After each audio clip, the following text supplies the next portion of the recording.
This video is a clip from the Gamer Gear podcast, episode 35. The link will be in the description.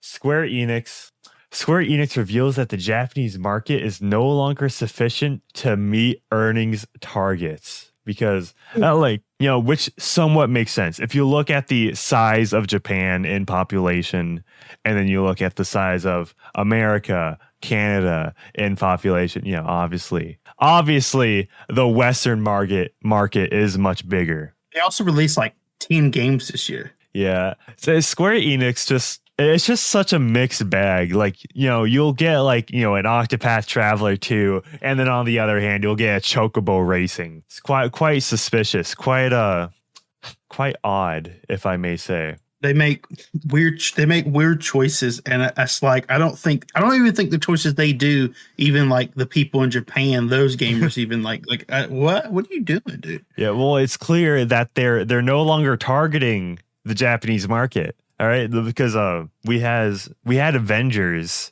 and that was by Square Enix. The game's weird. Yeah, honestly, it was hard wrapping my head around. It's like, this is a game by Square Enix, a game that probably wasn't multiplayer until a year before it came out. They had let's put some multiplayer in it. Real. It has a 20-hour single player story mode. This is a multiplayer game. Interesting. So, can you only play the single player mode? Single player? There's like a couple of story expansions, and I think the last story expansion you could do with people, but it's still it's single player. You have to fight the boss, you have to travel across the map. It's weird, and I don't think you even have to do the story mode at all. But when you beat it, it does unlock more stuff for multiplayer. So even if you ignore the story mode, you technically can't do all the content. Because you also have to, everything's gear level, right? You got to equip high enough gears level to be a higher level. Then you got to, cycle through that grind. Yeah. It's all about the grind. It's always online. Yeah. So I genuinely think that expect gaming to be, especially with Square Enix, to be more generic, less taking risks, and kind of just, lowest common denominator. I think that's a good way to describe it. How do they reinvent themselves in their most notable games that everyone knows them for? Are these games that really they do good in Western countries? They're not really what you would call a Western game. Yeah. Just because you don't sell 20 million copies doesn't mean you can't make money. Just maybe don't spend so much money on a game that's not going to make money. Do you know what I think it is? They made a sequel to The World Ends With You, and that flopped. I know that blew my mind. That crashed real hard. That was a real good game. I bought it, and I'm like, wow, they didn't even market this game at all. They showed, and this game, they had has a hardcore fan base that wanted a sequel forever. Yeah, and they find this game was on the DS, and it got put on the Switch later. Yeah, but do you know what I think? I feel like there's just a bunch of games people blow smoke about. It's like, oh, this would be really cool if they brought that back, but it's only to say is oh, wouldn't it be cool? It's been a long time. It's like, imagine if F-Zero came back.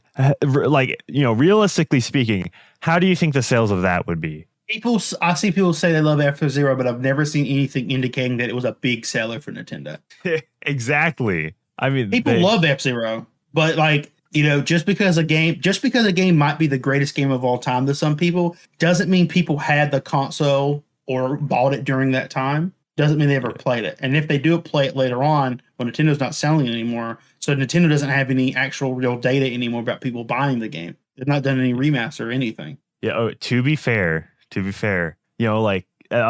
F-Zero when it really hit its stride was on N64 and GameCube. So, those weren't the best selling consoles of those generations. Is it Falcon? He's from F-Zero, right? Yeah. I've never played F-Zero. Captain Falcon. That's it. F-Zero is a Smash Brothers now. That's it. It's lost. Hey, that's it. He's in Smash Brothers. That he went there to die. Yeah, the funny thing is, before Smash 64, Captain Falcon never exited his vehicle in game, and I think in GX it's basically just in cutscenes. I think I think people, they want, hey, this is a good franchise. We want a game. We want games. We want games in these franchises or whatever.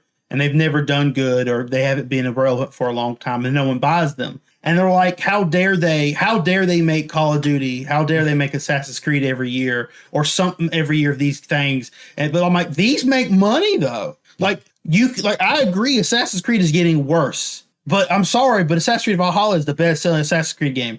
It's the Valhalla game now. There's no more. It's like they make money, and that's what people want. Yeah, everyone. Do you think was it Ubisoft that made or published Dauntless? I think it might have, but like just in general, like what do you think brought more money, F-Zero or like Cooking Mama or Nintendogs? A lot of moms like cooking in video games. Real. Yeah, fight for that market. You gotta. I don't know, man. Like Square Enix, like they got Nier, they got Final Fantasy, Kingdom Hearts, and they're like Nier's only got 2 games. They re-released both Niers right on Switch and stuff, and they're making money. But like you also got to see these games when you play them, they have like a budget feel to them, but it's like the directors and producers who work around and find a way to add substance to that game, and this is like a passion project for them, And then you have a game that's big budget, like Avengers, and a big name to it, but the game played like ass. Yeah, and yeah, and before we get to the other piece of Square Enix news that might be related, who knows? Let me just read off a couple of super chats that we have. Chat. The Chaz for $5 says, "Avoid the nut, Manic. Those piggies desperately want your gamer zinc." Damn. And allergy. Koopa the Goblin Trooper says, "Almost done. Hey, Manic." I believe that's in reference to moving or some sort of traveling. Ooh. I believe. Yeah, yeah, basically he had to like go offline because he was just like a bunch of vehicle traversal. All right, and let's move on because everybody is like, I actually heard somebody on Twitter. He's my friend. Okay, I don't hate him at all, but it was like, contrary to popular belief, the reason anime is stagnating is not because of the Western market. It's because of Japan itself. And he didn't elaborate until I asked him, and it was like, "Oh yeah, just Japan's culture and economy is stagnating." It was like interesting. It's like, yeah, let's just see the result of Square, because I'm pretty sure like international markets definitely try to get their hands. Like for example, Crunchyroll is on the board of like some manga companies in Japan. So I'm like, obviously they have to influence what's gonna be published, and obviously. If you don't like Crunchyroll, obviously there's other ways to get your anime. But the thing is, once Crunchyroll effectively dictates what is being published and taken by these companies and industries, what the manga writer, the mangaka is going to do is just kind of, self-censor. And so even if there's this like niche obscure anime that you're totally watching for free, it's not gonna be up to what it was before, because obviously the manga had to what was created simply to appeal to these Western markets. But with the NFT saga, Square Enix's Symbiogenesis is an NFT collectible art experience, not a Parasite Eve revival. And people were like, I don't think they can use Parasite Eve. I think there's like legal reasons they can't use that name and stuff. Mm-hmm. So people are like, they're gonna remake it, use a different name. Like, oh, this is it. This is our comeback. This is our future. Yeah, there's a Bring Me the Horizon song named Parasite Eve. Mm-hmm. So yeah, and 2023 spring. Does the video say it's an NFT? No, I'm pretty sure not. Okay, at the very beginning, it says art project. See, the name's weird to me, but like a lot of Japanese things just have weird names, right? So is it going to be of their franchises, or is it just going to be we just got random art? I don't know. Let's actually read the article. Square Enix says in a statement, the art can be used for social media profile pictures and as a character in a story that takes place in an alternate world where the player can untangle a mystery by completing missions that revolve around questions of the monopolization and distribution of resources. So, okay, remember the Toys to Life fad in like, you know, NFTs to life? No! Yeah, dude, this is literally that. This is literally Toys to Life, but for NFTs. Yes. It's the same thing. Just, you know, obviously, you know, NFTs are not going to have all the shelf space taken up, and they're not going to like flood stores, which means that these companies have basically complete control over how these are distributed and for what price. Oh, you said something wrong. We're going to ban your NFT account. Oh no. Real. I mean, what's stopping them, right? I mean, if the bank can repossess your car, then the NFT bank can repossess your NFT of a cat. Yeah, who knows? This is, I don't know. It's been like 6 months before I really cared about like researching what are NFTs. What advantages does Web3 provide?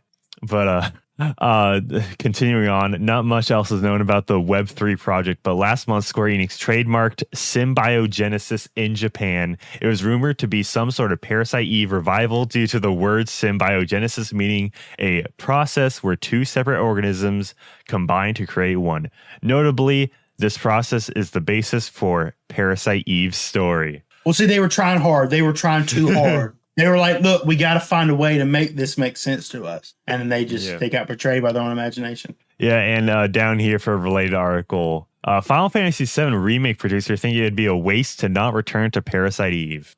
I wonder if that's what he meant. It would be a waste. It would be a waste. NFTs with the parasites all along. All right. Yeah, that has been it for Square Enix. We yeah, don't expect any review codes for me to come in anytime soon. They just released 2 big budget games in the last month, like weeks apart from each other. And then we don't see a big enough. Maybe have some breathing room. Maybe promote your games. Maybe reach out to other people who can help promote your games. Like show how fun it is. Because like the games they've released this year have done pretty well. Like in terms of reviews and stuff, like maybe like go out, find some people. There's people out here who will dedicate a 30-minute video to your game and edit it and talk about it, and they'll show, like they'll do it. They're willing to do that, you know, but they don't. If you don't got a million people, they don't love you. Yeah, because recently I just saw that like Atlas tweeted is like, oh, in some big city, there's like a whole art mural project for the Phantom Thieves for Persona 5. The Phantom Thieves. Yeah. Expect literally every Gamer Gear podcast for the next month or two to just, we have to say Persona 5 at least once every podcast. It's part of the deal. Real.